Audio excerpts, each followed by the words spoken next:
HBCU Legends fans, it's Coyote Mosley here with, I got two great ones with me today, right now. And we got another one. He's coming in pretty soon.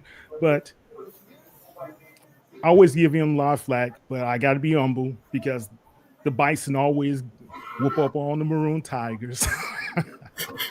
But he's doing such a great job for HBCU Go right now. He's taking over where we're missing Charlie Neal at this time. Still praying for his health to be able to recover. But he's doing such a tremendous job coming from the NFL network, hopping back and forth. One of the hardest working brothers in HBCU as well as in sports, period. Steve Wyche. What's going on, Steve? Oh, man, appreciate you having me on. And I'm glad you mentioned Charlie Neal, man. What a legend, Black College Football Hall of Famer. He is Black College sports broadcasting. And, again, let's continue to send up our prayers to Charlie because he's a friend of mine. Love the man to death. So Yeah, definitely. Yeah, You learn so much from that guy. Yeah, and of course, hold on. And, of course, we got the coach. Johnnie Cole, SWAC, Mr. SWAC, Mr. SIAC, Mr. Everything. When it comes to offensive mind, he's the guru. How you doing, Coach? Man, I'm doing great, man. And, I can't say enough about being on your show. I appreciate you, giving me an opportunity to say something about what I know about this game. But I want to take my hat off to Charlie as well. I've been knowing him, man, since 1981, Coach. Wow. So Charlie's a real close friend of mine as well. And you said it so gracefully. He is Black College football. Yeah, he is. He's like a walking almanac, right? Yeah. He's history. He's a legend. He's a true legend. Seriously, when we talk about halls of fame, you say to yourself, does this person impact how we think about the sport? When we think about greatness, when we think about, Charlie Neal's there. He's right here. He's right where the sun shines. So. Right. Yeah, he is, man. I remember one of the SWAC media days, I had a chance to be able to chop it up with him, and he was so gracious, so cool, and it was just like I was in awe because this is the man I listened to for many a year, and I had a chance to be able to meet him. So Charlie Neal is still with us, guys. He don't think he's not, but we just love him to death, and we just want to give him some praise. Okay, guys, let's talk about some championship football that's coming our way. We have the CIAA Championship, the SIAC Championship, and we also have the Contenders of the MEAC as well as the SWAC. We're going to talk about a little bit as well. But before we get into the championship-bound games, let's talk about what's happening out there in sports right now. HBCUs last weekend, it was kind of interesting to see the developments in the SWAC West, right? And we have Prairie View right now, who is heading up the SWAC West. And I know, Johnnie Cole, you just chomping at the bit to talk about Tremaine Jackson, so that's your boy. But right now, one game, if they clinch on this coming Saturday, that's going to be a landmark situation for Prairie View A&M to be able to clinch this early, right? Well, Tremaine Jackson's done a great job coming in there. And, when you look at it, and thanks to SWAC TV, I want to make sure I say that because I get an opportunity to watch that and catch up with the games. And you could just tell the development of Prairie View from last year and the year before to this year. He got everything together. They're moving in the right direction. I had a chance to spend some time with him and his staff this summer. Had a chance to visit with some of the players, and Mosley, I've been around championship coaches. Of course, I've been a part of some staff too, and it just had that feel. So it doesn't surprise me where they are. I don't see them coming into this game making a mistake.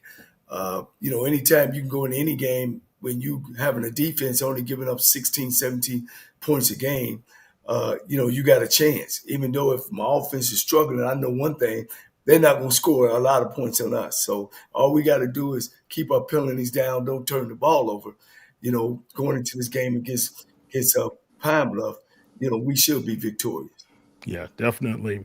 Steve, from an outsider's point of view, you hadn't had a chance to do a Prairie View game this season. What are some of your early thoughts about PV? Yeah, I have not seen them in person. I know they're playing Arkansas Pine Bluff this weekend. I've seen them twice. This is not going to be an easy game. I mean, Pine Bluff's got a couple dudes on that team who can really play. So Prairie View better keep up. The thing I like about Prairie View is they clearly take on the persona of their coach. He is like, if we're not coming to play you, you're coming to play us, even if it's on your field. Right.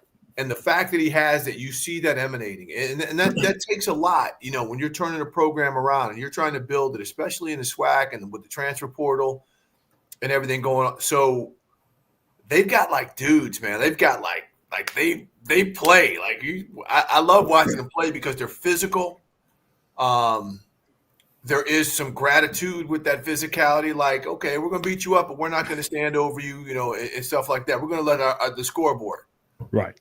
So the way they play, and they've got a couple guys here too, and it's good to see with this institution because it's such a good – Prairie View is such a good institution as a whole, to see their football program just flip. I mean, to come the way it's done, they're a dangerous football team. It's not like if they make the SWAC championship, they're going to go there and automatically take an L to Jackson State or Alabama State or whoever they play. That's a real football team.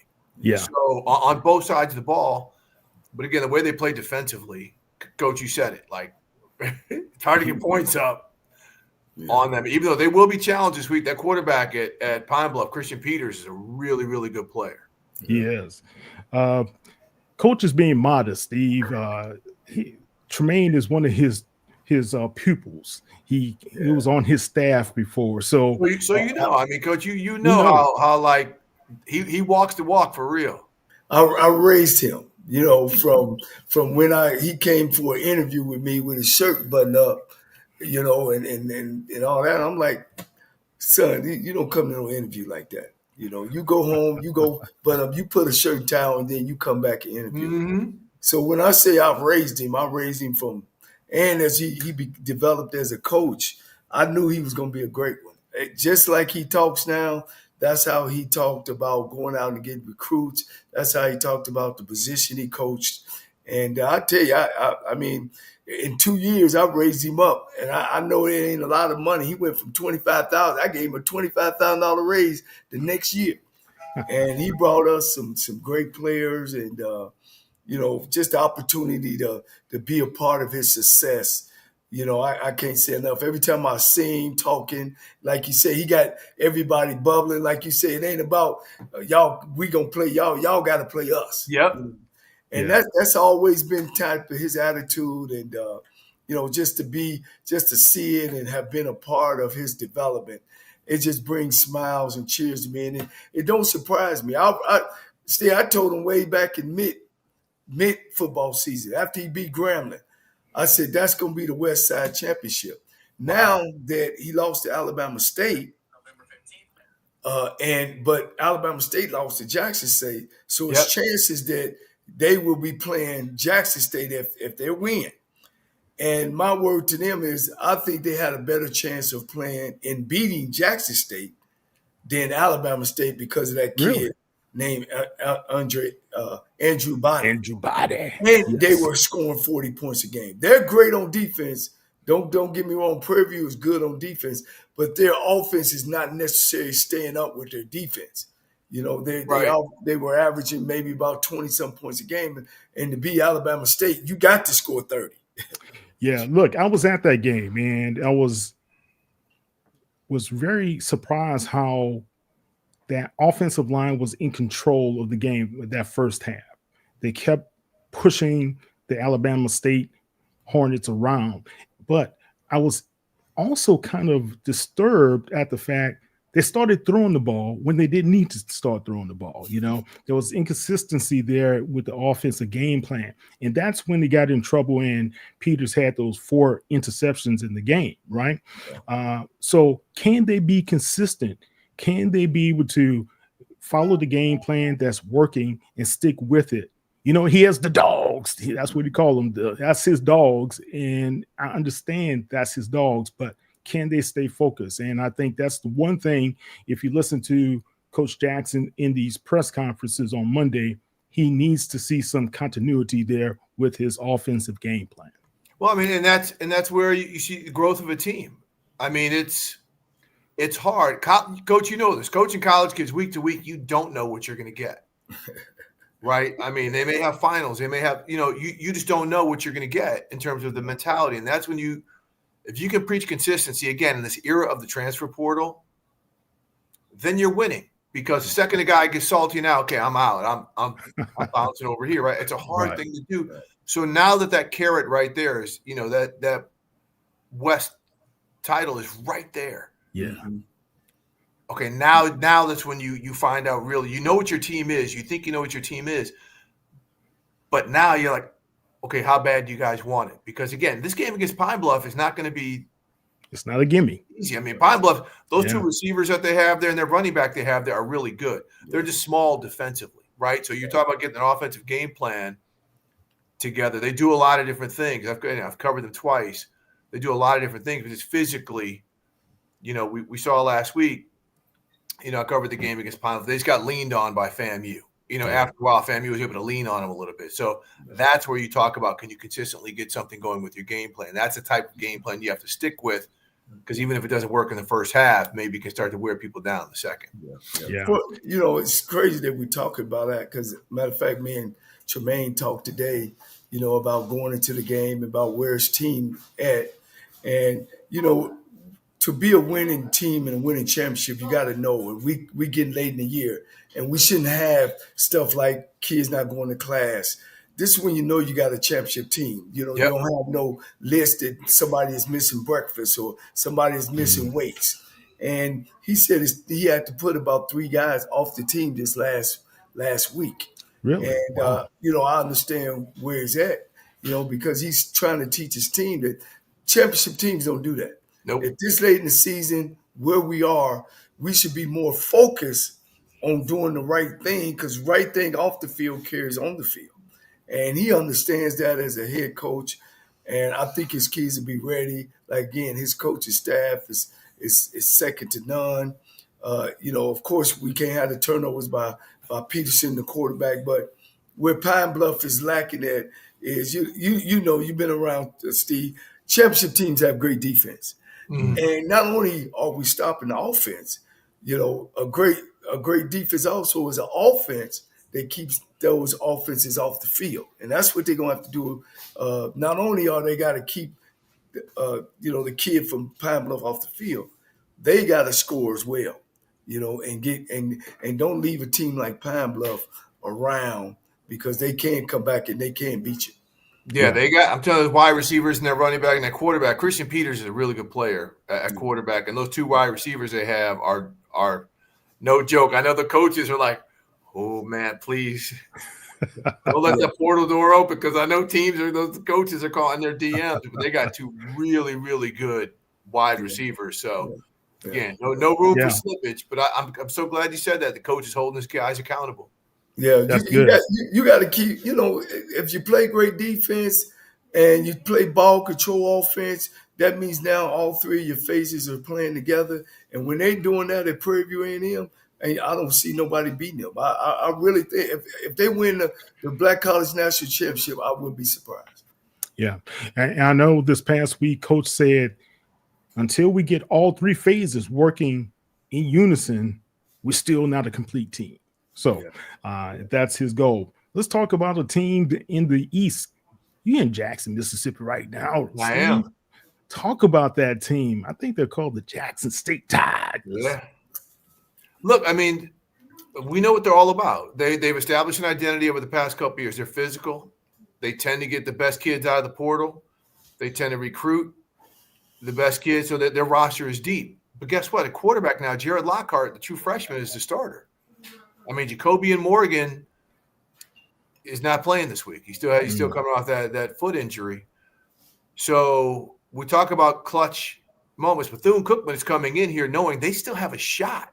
right? Yeah. If Bethune-Cookman wins this ball game and Alabama State happens to slip, like one of these guys happened to slip the rest of the way, Bethune-Cookman is there, and we know Bethune-Cookman can score. They throw the ball all around the place. Mm-hmm. And so, how can Jared Lockhart, a true freshman, he hasn't played in a moment like this. He played well against Mississippi Valley, but, and no slight to it, but Mississippi Valley is not Bethune-Cookman coming in here. Right. The stakes are not what they were last week that they are this week. You have 2 regular season games left.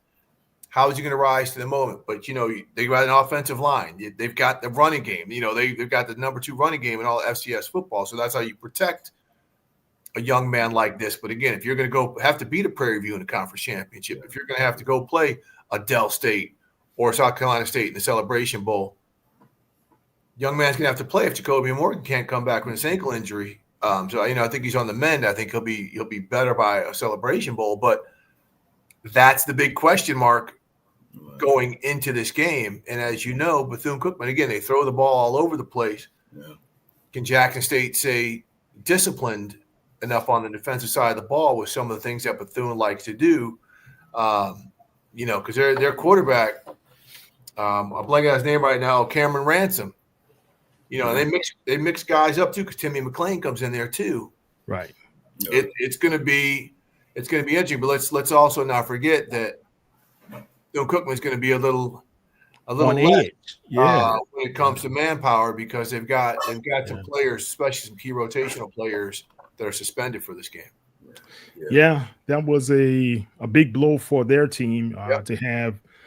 I think Grambling had 17 or 18. He got 18 and Bethune's got 9. 9. And unfortunate incident, of course. We're not going to talk about that. But the fact that at this point, Bethune was still contending. And that, let's see how Coach Woody is able to get those guys up and ready to be able to play this game coming up against the Tigers. When you think about the Tigers right now, do you believe that it's up to them to lose right now, Coach, or is it up to them to just win? It's always about winning the games. And, I had a chance to go to Vegas when they played Grambling here. And, I'm always evaluating the coaches and how they move and the offensive coordinators since, most of my career was in that spot.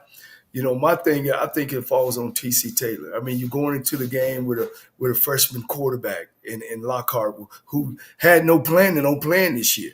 You know what I mean? And now, he's about to play the next couple of games is big games every week. I just don't think that you put a game in a young man's, and I think TC Taylor got to be very disciplined on how he called plays. I didn't like the play calling in the grounding game. He kind of let them stay around. When they opened up the game in Vegas, they went down the field scoring and moving the football. And then all of a sudden the game kind of shifted. They started trying to throw it, turning it over, and getting down in the red zone and not coming up with anything. Yeah. I think you can't do that against Bethune-Cookman. They're going to score. But Bethune-Cookman, the thing to stop them is big plays. They got the wide out, that can make it happen. They got a quarterback that can beat you with his legs as well as his arm. Their offense gave everybody problems. And Jackson State will have problems with their offense this week. So I think that I would go in the game, great run game, play defense, let our defense, stop them, make sure that I'm not moving the ball, turning the ball over and giving them opportunities to score because they're going to score. So, when I look at it, I say TC Taylor, you got to be very disciplined about how you go about putting the game in Lockhart's hand, or you're going to keep it in the coach's hand and make sure you keep it close to the cuff. Well, he does have Miller. He does have a guy named Davenport. He does have a guy named Terrell. He does have weapons here. Marcus Dupree's grandson is just lighting it up as well. He has weapons across the board. But when you talk about, like you said, the second-ranked rushing attack can help stabilize a young quarterback, right? Oh, yeah. All right. Let's talk about another coach that has just been fantastic this season as a head coach, and that's none other than Mr. Deshaun Jackson. How about Steve, that? talk about him, man. How do you explain all of this? It's, you know what? It's interesting because I talked to a lot of folks in the NFL who coach with Deshaun, who know Deshaun, who were like, man, they really didn't see this coming, but you know, he's got a really good staff. He got some West Coast players. He got some kids on that roster. But to bring it together so quickly, I mean, that's leadership, right? Okay, we got these guys here. They're not used to winning. Now we establish belief early on.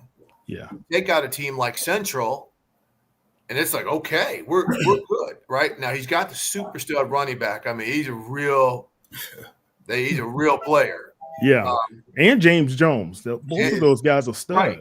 Right. And James Jones. But it's just one thing now. This goes to show you how you mix talent with belief and just consistency. Because now players are going to want to go there, right? Mm-hmm. Deshaun to some level could have the Deion effect, right? He's not a Pro Football Hall of Famer, whereas Deion comes in with all his charisma. Deshaun is low key, right? He is a low key dude. I know Deshaun. But he's going to be all about that business, and he's going to get players to continue to play there. But again, to get things rolling like they are, they got some big games coming up, right? They got SC State. They've got to, they've got to get through some stuff. But those teams have to get through Del State too. And that's where I think that belief comes in. And I'm just so proud of Deshaun. Yeah. Because he's probably someone who at some point didn't think about coaching. But now that he's in head first, and he's in 10 feet deep, and he's swimming with the gold medalist. So, I just really salute him and his staff and what this is going to do to the university profile now. It's not, to me, I don't think it's a short-term bounce. I think this is something where, again, players are going to want to go to Del State and continue to compete. And so now Shannon Berry and Trey Oliver and all these guys are like, we only got 6 teams in the MEAC. We got some coaches in this division, and we got some players. Yeah, got some real good coaches, real good players as well. And welcome to the show, Professor Wilton Jackson II. How you doing, Prof? I am doing pretty good. I'm doing good. Hey, Steve. Hey, Johnny. I'm sorry. I was just finishing with Dr. Cavill, so we ran a little late. Well, see, I'm going to have to take over Dr. Cavill's show. I do the takeover. Gave Dr. Cavill a shout out on your show. Damn. Well, Doc is a friend. Doc is a friend. Doc is a friend. And, so we give each other business, man. So, but we were just finishing up talking about Jackson State. And guys, if you don't know, Wilton Jackson is there at Jackson State. And he talks with Coach T.C. Taylor as well as the rest of the crew. What's the mood down there? How's the football team anticipating this upcoming game? I actually had a chance to go to practice today, and when I tell you they are locked in and loaded and really looking forward to this game, I think the biggest thing that could have helped Jackson State, even in the moment when it seemed bad, was they lost to Grambling. It was truly a wake-up call. Of course, we know the obvious. Jacoby Morgan gets hurt. You put in a backup quarterback in Jared Lockhart, who, other than the experience that he had against Tuskegee early in the season, this is someone who was only getting practice reps. Well, now you've seen him have real game experience, and he's making the plays that he needs to make. And more so than anything, he's starting to see the field a lot better and not necessarily trying to go for the big, deep shot every time he steps on the field. Because if you know, I'm sure all of y'all have seen him on tape. He is not afraid to put the ball in the air to take that long shot at any point in time. So I think what you're seeing is you're seeing a more relaxed, more poised Jared Lockhart, relying more obviously on Jackson State's rushing attack, who sits, unit that sits second behind Delaware State in FCS and rushing yards. So with the success of a prominent running game, and then of course you mix that in with Jackson State's defense in practice, like I said, they're not missing a step. They aren't taking any game that they have left on the schedule for granted. And with the game being Bethune-Cookman on Saturday, it's a noon game. They're ready. Wow. Coach, Jackson State, you love what you see with T.C. Taylor as well. We're not going to belabor the point, but one critical part of information, if you had to talk to TC Taylor, what would you tell them right now going into this game? Coach. Well, first of all, you don't win the game on Monday, Tuesday, Wednesday. You win it on that Saturday. So you got to make sure that you prepare. Not just the kids on the field, but off the field as well, and not take this Bethune-Cookman team lightly. The thing about it is that we got to be mistake free. We can't turn the ball over, and we have all three phases. Playing on the same level. And I just said, you're going in, with a young quarterback, and you don't want to turn the game over to him. You want to make sure that offensively you keeping things balanced. You definitely don't want to get predictable. When you got a young quarterback, especially, if you're throwing the ball every first down or the third down. One thing that I used to do was go back in every 3 games. We would go back and evaluate ourselves. We actually would go back and scout ourselves and see, what's our best plays, what we've been successful at, and also what we do a lot. Are we getting stale? Are we throwing the ball on first down every time? So I like to go in the game being that particular and ready to go, of changing some of my tendencies. So, and I'm pretty sure that Coach TC Taylor is doing that, and he got so many, like you said, he got so many weapons to get the ball to, what I mean, without putting the game in. I just felt like when I seen him against Grambling, they let Grambling stay around, they got down the red zone several times and came up empty-handed. I thought they got away from the run game too early, and the end up was the end up. But, one thing about it, they've been there. They've been in these positions the last couple of years. So it's nothing new for the players. It's nothing new for Coach Taylor. But he knows that Bethune-Cookman is going to they're going to put their best foot forward. Yeah. Well, look, guys, we're getting down to the nitty-gritty, right? And part of being a part of the nitty-gritty is we got contenders right now, and we have some contenders that we have to really consider are going to be a part of the mix. And we just talked about Delaware State. I think running backs have made they're in vogue again there, Steve. Right? And we talk about 2 rushing attacks ahead down in HBCU football that are number 1 and number 2 in the nation in the FCS. Could we see 2 rushing attacks battle one another in December at the Celebration Bowl? Anyone? Oh, well, hold on, Steve. Oh. Go ahead, Steve. Sorry about that. I got to find that's a mute file. I very much so. I mean, look, and South Carolina State too. I mean, so look, this is where we're starting to see things turn. And Coach, you can talk about this. Teams adjust, right? A couple of years ago, we saw almost every team now go to the shotgun, go to the clap count. Everything was timing and rhythm. We're opening up the field. We're playing football and geometry. Okay, so now defenses are getting super athletes to rush the passer and to cover the wide receiver. So now guys might be a little lighter, right? They're used to playing. So now teams are like, well, let's run the football. Some teams are using 21 personnel. Some teams, they're using 2 backs.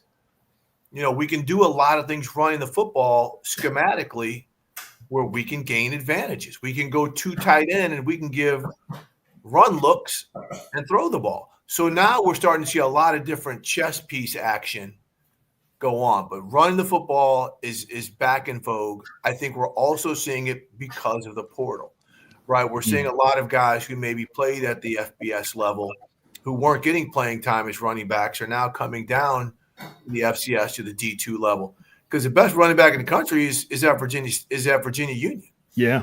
I mean, Curtis Allen, he is a real guy. Trust me, he's going to get some NFL sniffs. Yeah. He is a real dude. He's a big physical guy with breakaway speed, and they've got that huge man. Woo, that game this week. That's a decent man. Oh my God. I know you're chomping at the bit to talk about it, Steve. That game is Yeah. Yeah, We're gonna go into that one a little bit later. But Steve says it so gracefully, about what's going on, running the football. And, the game's changed. The game changed when the spread came in. Yep. When the spread came in, defenses had to catch up. Well, how did they catch up? They took them big linebackers, when I played, 6'2", 6'3", 270 pounds, 250-pound linebackers. Now they've moved them to defensive line. They've taken safeties and moved them to linebackers, and they had to get more athletes on the field and to be able to tackle in open space. So that's how the game changed. That's why the spread is slowing up. And that's why now that you're seeing offenses now bringing tight ends in, now, which is their number fullbacks, where they straight eliminated fullbacks. Now that game is changing and revolving around. And that's why, I've never been a one-dimensional guy, but that's what's happening with the game now. And as you see those 60-point and 50 back in the day, 5 years ago, you don't hardly see those no more.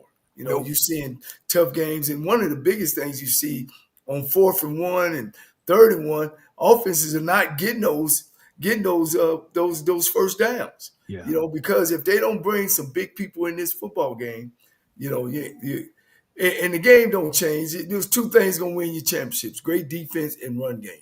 Yep. If you got to have great defense, the defense got to be in the teens, not the 20s, the teens.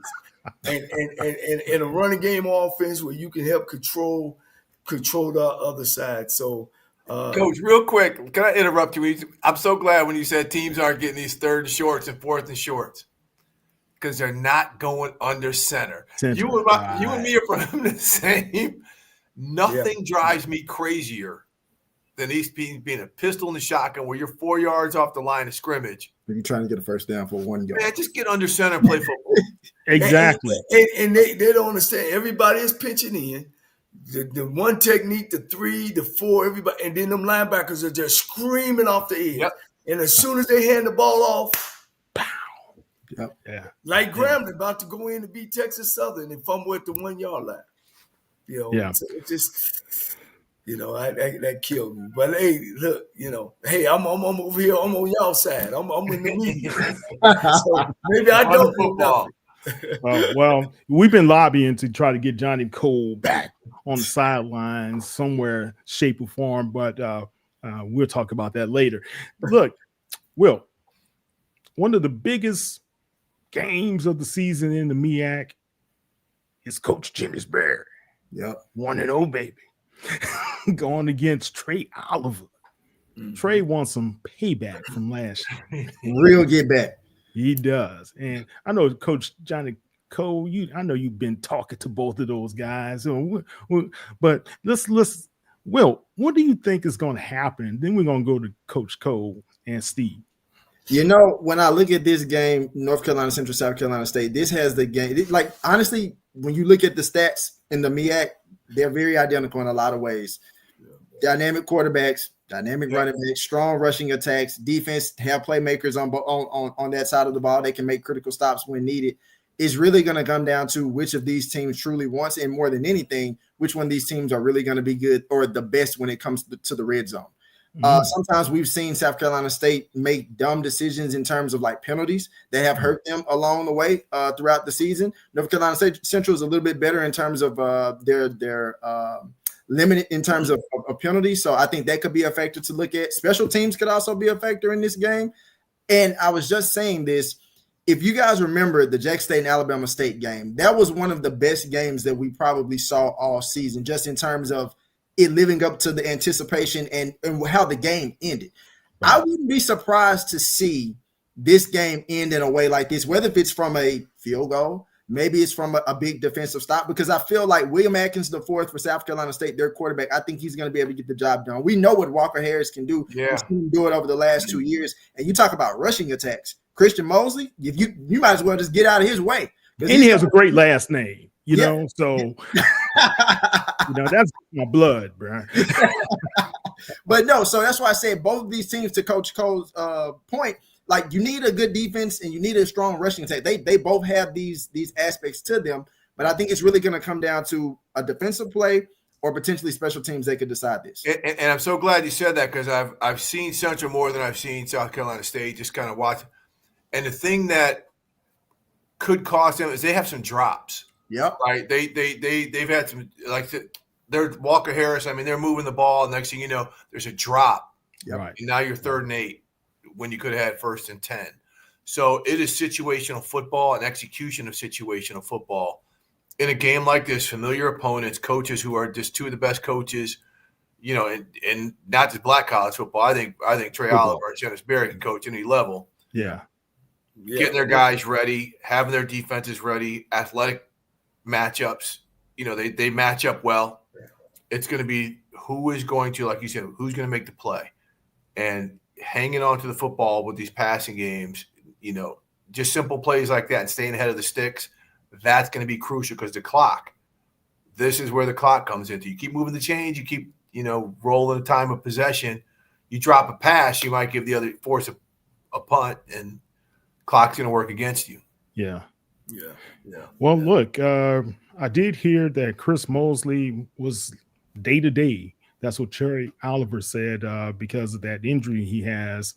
But, Coach, I know both of those guys called you and they wanted to pick your brain this weekend. You know, so talk about what's the setup. Who's going to win? Well, you know, Trey or Chinnis? I love both of these guys, man. They are the epitome of you know, coaching. And like you said, they can coach anywhere and win. Yep. Unfortunately, we don't get those opportunities. I think where the only soft spot is that North Carolina Central, they struggle with with stopping the run.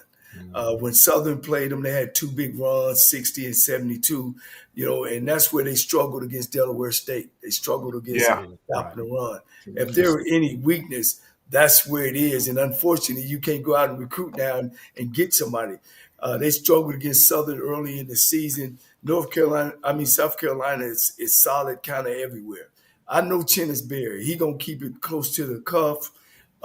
You know, he know both sides of the game. Of course, he was offensive lineman himself. You guys wouldn't believe it that me and Coach Chinnis Berry, we spent time at the Chicago Bears.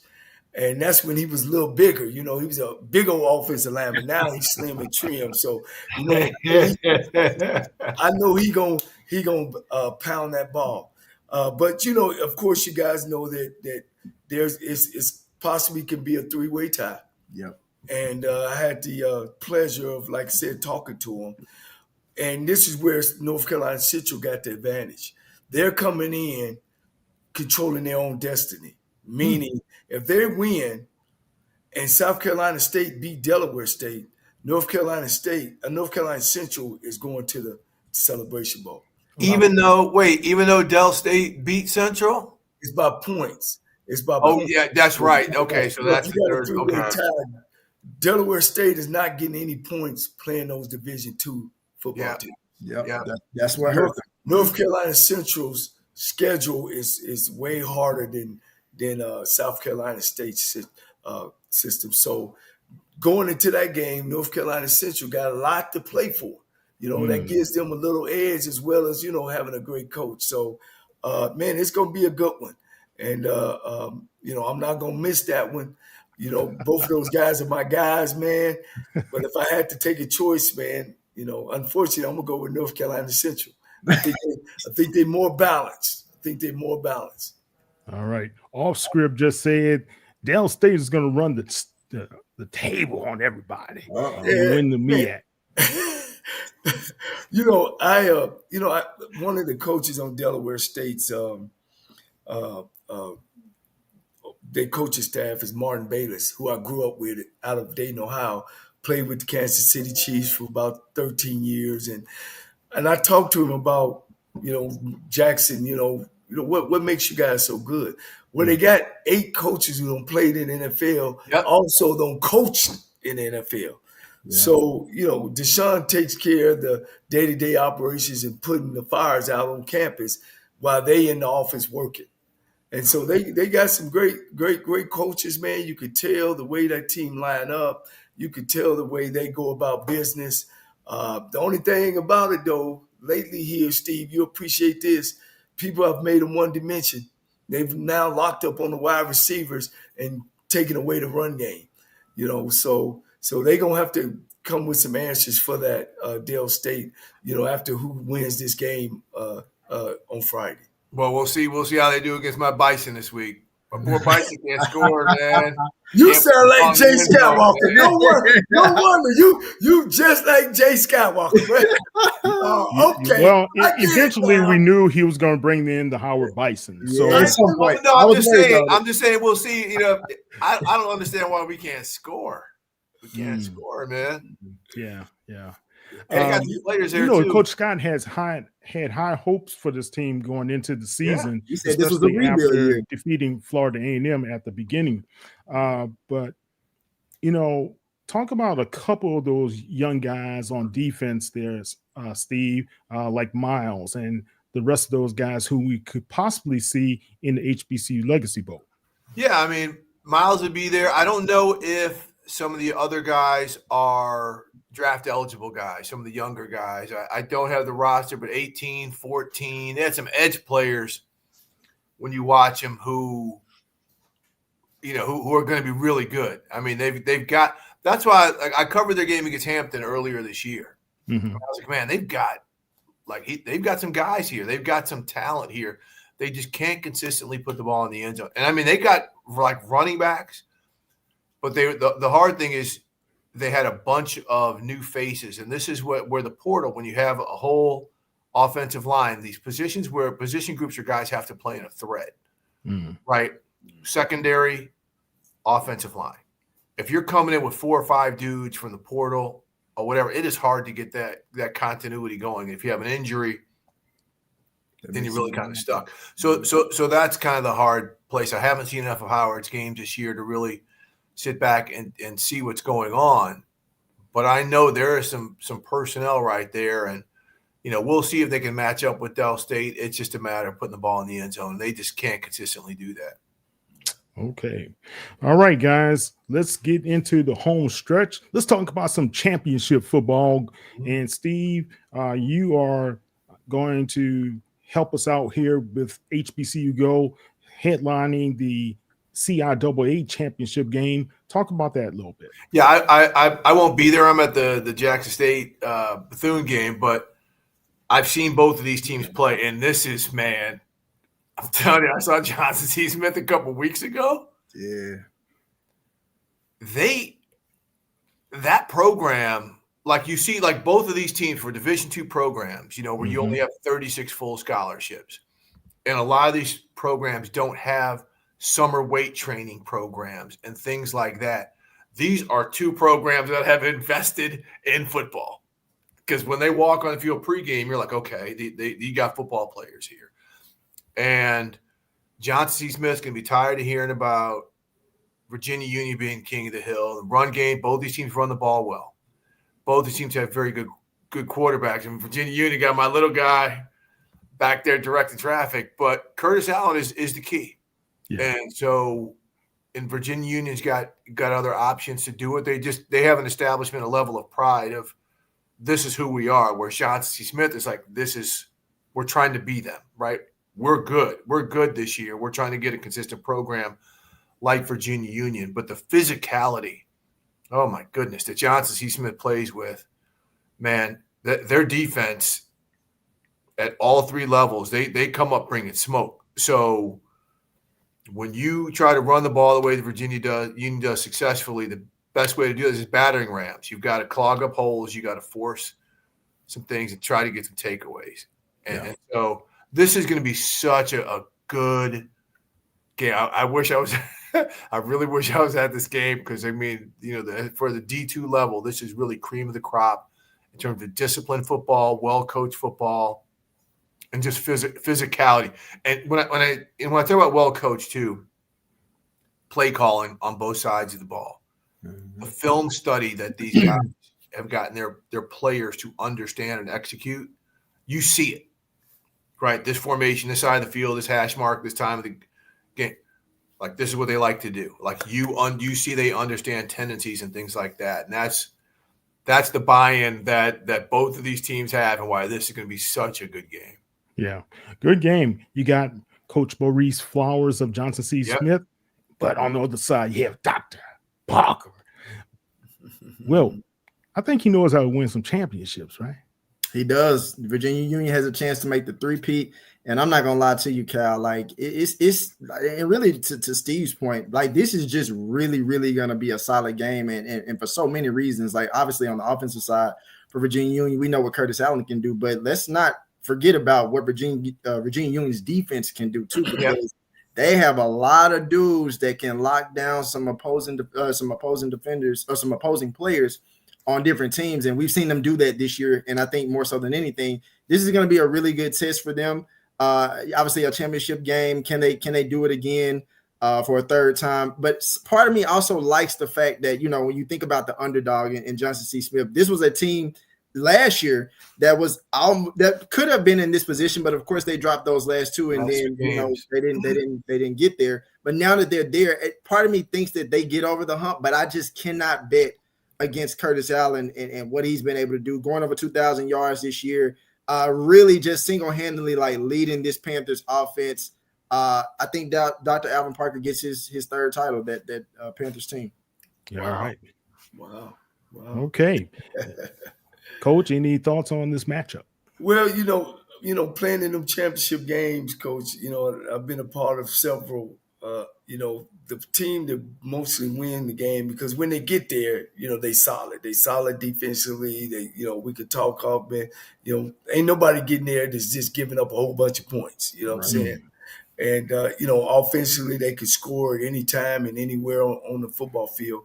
But that familiarity that Virginia Union has, Johnson C. Smith just now getting there, getting that taste. You know, it's just going to be the professor versus the student somewhat. And, you know, make sure, you know, the student just got to make sure that his team is ready to go. I mean, they're exciting. I mean, Johnson C. Smith, they can score at any time, anywhere on the football field. And, you know, he's going to come with a lot of different looks, a lot, you know, being able to throw that football down the field.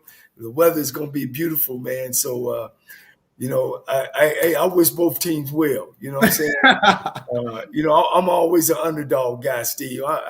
You know, I like the underdog. I like Johnson C. Smith coming in there and getting their first championship. And that quarterback, Kelvin Durham. Kelvin Durham's a heck of a player now. That quarterback, his poise. I saw them. I covered them against Fayetteville, which was a really good game because Fayetteville's defense is really good. Yeah. At the end of the game, when they had to have it, he drove them right down the field. Yeah. Wow. He had a DPI call that helped, but it drove them right down the field. Just great play calling and got him in there for the win. Yeah. It's always a great clash. That's what I think we're going to see and have on Saturday in the CIAA. Of course, Commissioner Jackie McWilliams, she's done a great job with this conference. And they're about to start off with the basketball tournament that's going to happen next year in February in Baltimore after signing that extension with the city of Baltimore.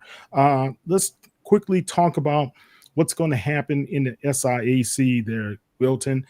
We have Benedict, Albany State. That's a clash as well. And Coach, you got your hand in this one too. I know somewhere you got you talking to Dooley and you talking to all those guys. So we'll talk to you later. But Will, what do you think is going to happen, man? You know that saying in sports, and especially in football, where it's hard to beat a team twice. Because here's the thing: when these two teams met a couple of weeks ago, and I remember I didn't even watch the very first quarter of this game, but the second and third and the rest of the game, and I said, "Oh, this is not a game." Like Albany State literally laid the hammer on Benedict, and it's not what I predicted coming into this game. So if I'm Benedict, I'm thinking to myself, we've seen this year where their offense sometimes is really humming, and then we've seen sometimes where their offense is like completely sleep, like it's like non-existent. So I think for them, this is a game that they have to get out and score quickly as possible against Albany State. And we know the job that Quinn Gray has done with Albany State on both sides of the ball, both offense and defense. So you have to know that the Rams are going to be prepared for Benedict, but I think if I had to decide who's going to win this game, I'm still going to give the edge to Albany State. I just think it's too much Isaiah Knowles. You talk about a dog, talk about a quarterback who can spin it, get it to his wide receivers at any point in time. I think this is an Albany State team that wins this game, and Quinn Gray gets the championship. Oh wow, Steve. Yeah, I mean, look, they've been so solid all year. That the one thing, again, and I talked about earlier with college kids, you don't know what you're going to get. Albany State's been that team just consistently week to week. So they score. Their defense, they lock people up. So this is going to be tough, man. I like what Benedict is building there, especially flipping it as quickly as they did, because last year was a tough year. Yep. Just trying to figure out what type of players you were going to get. They, after losing half their roster, they followed Shennesbury to South Carolina State.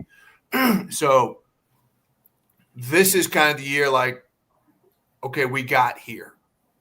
Then you're going to continue to build off of that after that taste. I think Albany State has played it at that level all season long, and it's just going to be tough to overcome unless they all of a sudden get a case of the dropsies and start putting the ball on the ground. Yeah. Now, Coach, you won this championship years ago, and you see these two teams, and you like what you see in Albany State. I know. Talk about it. Well, man, I mean, the first game they laid it on 31-3. Woo, that's about four touchdown difference in between the two, man. Yeah. And I'm a realist, and what Coach Quinn is coaching for? To eventually go back to Florida A&M and take that job over. Ooh. So ain't no way that he's not going to be prepared and ready to go. I coached against him when he was at Florida A&M. And I was over at Tennessee State. And just as good as he a coach, he was just that good as a quarterback as well.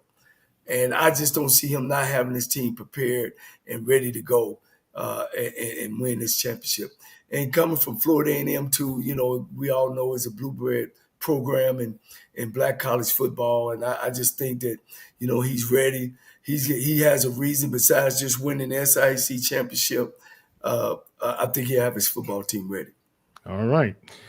You heard it first. Coach Johnnie Cole is talking about him taking over at FAMU. Coach Cole's is still one day. They got to Coach Cole's is still there, man. He had to specify the one day. One day. One day he want to be that guy. One day. Okay. All right. I'm going to leave that alone. You don't want to be talking about jobs that's not open, Steve. I'm like, all right. I just need some clarity there. I got in trouble like that before with Southern's old coach. I look, I've been around football a long time, man. Before I knew my name, I'm the youngest of 9 boys. So before I knew my name, I had a ball in my hand. So, don't take it personally when I see it. Yeah. Okay. Coach Cole, how's LC doing? Well, unfortunately, at Clark, they made a position change. It came down from upstairs. That he'll be looking for a job this fall. This spring coming, and they let go of the defensive staff. It was a call from upstairs. So unfortunately, that's part of the game, though. There's I've been on both sides of the table, and there's coaches getting hard and coaches getting fired. That's just part of it. Don't mean you're a bad guy. Don't mean you wasn't doing what you're supposed to. That's just a part of the game. Yeah. Well, we always wish him well. Oh, yeah. And I know he's going to land on his feet. We need to get him in Houston. I'm just saying. All right. Okay, guys. Jackson State, let's talk about one last time. Steve, you're calling this game. Talk about how do you see the Jackson State Tigers being able to go ahead and take care of business? Yeah, I think the key, as much as we talk about how they can run the ball, is defensively. I think this might be a game where they can impose their will pretty early. We know that they're big up front. Quincy Ivory, of all the players I've seen on film at this level, he just jumps out more than anybody. To have an edge player also be your leading tackler, that tells you how much this guy loves playing football. Yeah. So I just think, again, Jackson State's defense, if they can overwhelm, get to Ransom, You know that Bethune-Cookman will switch out quarterbacks if they have to do that. So I think that's going to be key. And some of the suspensions that are happening for Bethune-Cookman are coming on their offensive line. So again, that's why I think if they get out early and overwhelm them, don't let them hit some of these deep shots, because Javon Ross, a wide receiver for Bethune-Cookman, is spectacular. And then you got Malik Huggins, who's a really good player, which is why I think they've got to swallow them early and kind of try to break their spirit. The game is at Jackson. Bethune has not won on the road this year. So I think their defense is going to be the tone setter. Again, they can run the ball and do whatever, but I think if their defense comes out and overwhelms pretty early, okay, that'll let us know. All right. And Wilt, since you're there as well, let's talk about another team, Alabama State. What do they have to do to take care of business themselves, because they are still in the thick of the SWAC East race? I think the biggest thing they can do is we talk about rushing attacks, and with the backup quarterback, the best thing you can do is lean on that rushing attack to consistently still help him in this next game. Not saying that Tayshaun Smoot has played bad, but I guess what I'm saying is that the running backs that Alabama State have, Marcus Harris, Cooley Kendall, they have been able to truly get the job done and help them. And I think also it's going to come down to, of course, the Hornets defense, getting those critical stops. But I think more than anything, their rushing attack helping a young quarterback in his particular case, although he, transferred into the program, only with his second or third start. So they need that rushing attack to help him. Okay. Another team still in the thick of things is Grambling State. Coach Mickey Joseph had a tough week, got a lot of players out. How do you think they're going to handle losing so many guys? Well, we don't know where those guys that they lost, where it is hurt them at. In the last couple of games, they've been kind of struggling anyway. Through like pulling a chain through, but they've been good. Both offensively and been able to play 4 quarters, and that's what's important. I mean, they're sitting at 7-3. They got a lot to play for, more than who they playing. And I think Coach Joseph, he's been there. He's been in the big time football. He knows what it takes to pull a program together. And I look for him to go in this game and win this football game. Okay, let's run it down. Jackson State will win against Bethune-Cookman. Everybody in agreement? Oh, yeah. Yeah. One thing about Bethune-Cookman is they hadn't beat a winning team all year. So I don't think they definitely beat the best team in the conference. Yeah. Okay. Alcorn going against Grambling. Do you think the Braves can be able to hold on the reservation? Yes. I'll go out on a limb on that to say that. I'll tell you this, man. If they give the ball to those 2 running backs they have, because Jacorian Sewell is one of the best players I've seen all season. So I think a lot of it depends on those players that aren't going to be playing in this game. Yeah. We'll determine that for sure. Because Grambling got a great defense. I mean, not a great defense, but they got a good defense. They're good and solid. And this freshman quarterback they playing, and Mickey Joseph and him, the offensive coordinator, they do a good job of being steady on the offensive side of the ball. I like Grambling because they got something to play for. All right. And we're looking at a struggling Alabama A&M team hosting Florida A&M. I think the Rattlers have this one. What do you guys think? I talked to Sam Shade this morning, good friend of mine, just telling him to hang in there, hold the line. They got a lot of injuries. They lost their starting quarterback, man. They lost 2 quarterbacks in one week. They both was in the car together and had a car accident. So he was down to number 4, and he just said, man, Coach, we chugging along. We got a lot of injuries. As you know, before, Alabama A&M was a big offensive ball club. So, they got to change that mentality there, the culture. But he assured me that him, the AD, and the president are on the same page. So he feels real good.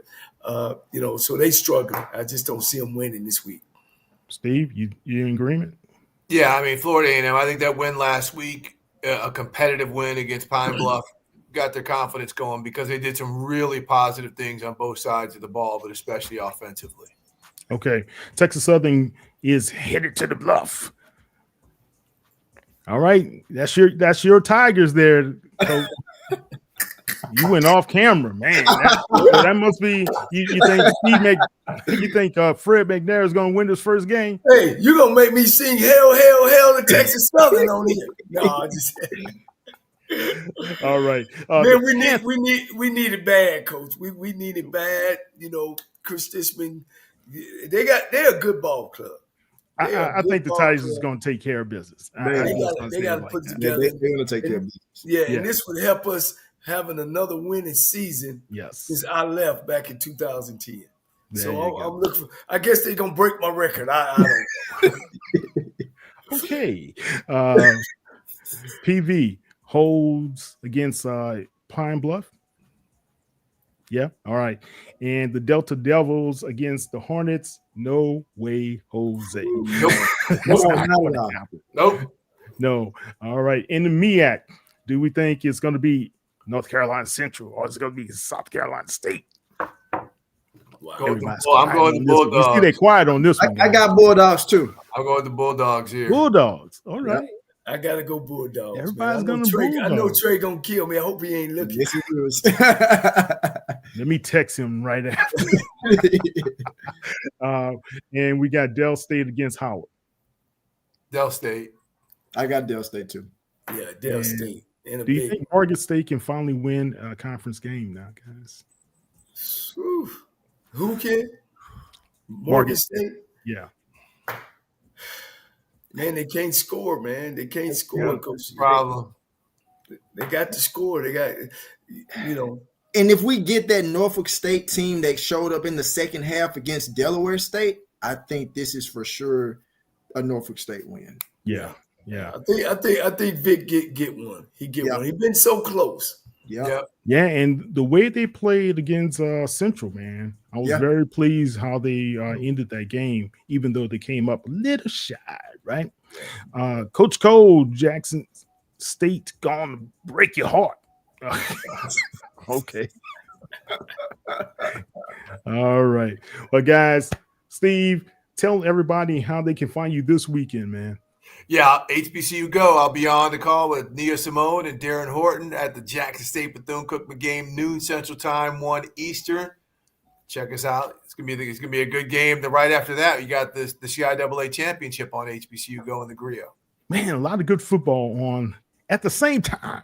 Yeah. That's the problem. Coach Cole, tell everybody how they can find you out there on the World Wide Web. HBCU Coach's Corner every Tuesday.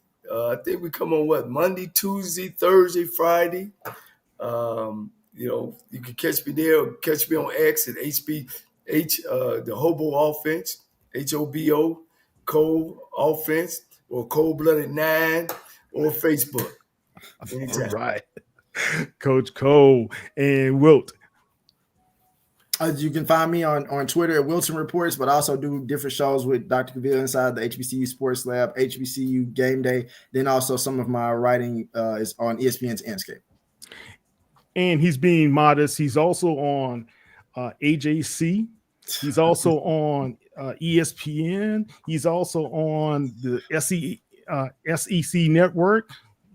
Wilt is doing a tremendous job, man, and I'm proud of you, man. Okay. I appreciate that. All right. Steve, so good to see you, my friend.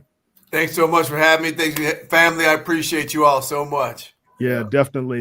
Coach, okay, I know you're going to be ringing me and telling me how wrong I was about something this week, so thank you very much ahead of time.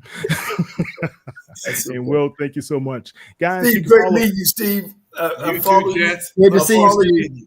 You're a charm, Absolutely. Great. Same thing. Hey man, you guys are doing a great job, man. I just wish one day I can just get there. I'm just now starting in this media space, and I've learned a lot from you guys just watching you. Yeah, Steve is a consummate pro. Everybody's doing a great job, and I appreciate you bringing me into the family. Oh well, Steve, you always can. You can't get rid of us, man. Like Bernie. Okay, well, I'll see you. Get rid of us, right? Right. Guys, go to hbculegends.net. You can be able to find all of my articles there on the Sports Illustrated site, and you can check me out at HBCU Legends on social media, and you can check me out personally at KTMOZE on all social media platforms. I'm Kyle T. Mosley. That's Steve Wyche. That is Johnnie Cole. And that is Mr. Wilton Jackson, the professor. All right, guys. You guys have a good one. And let's have a great week 12 in HBCU football.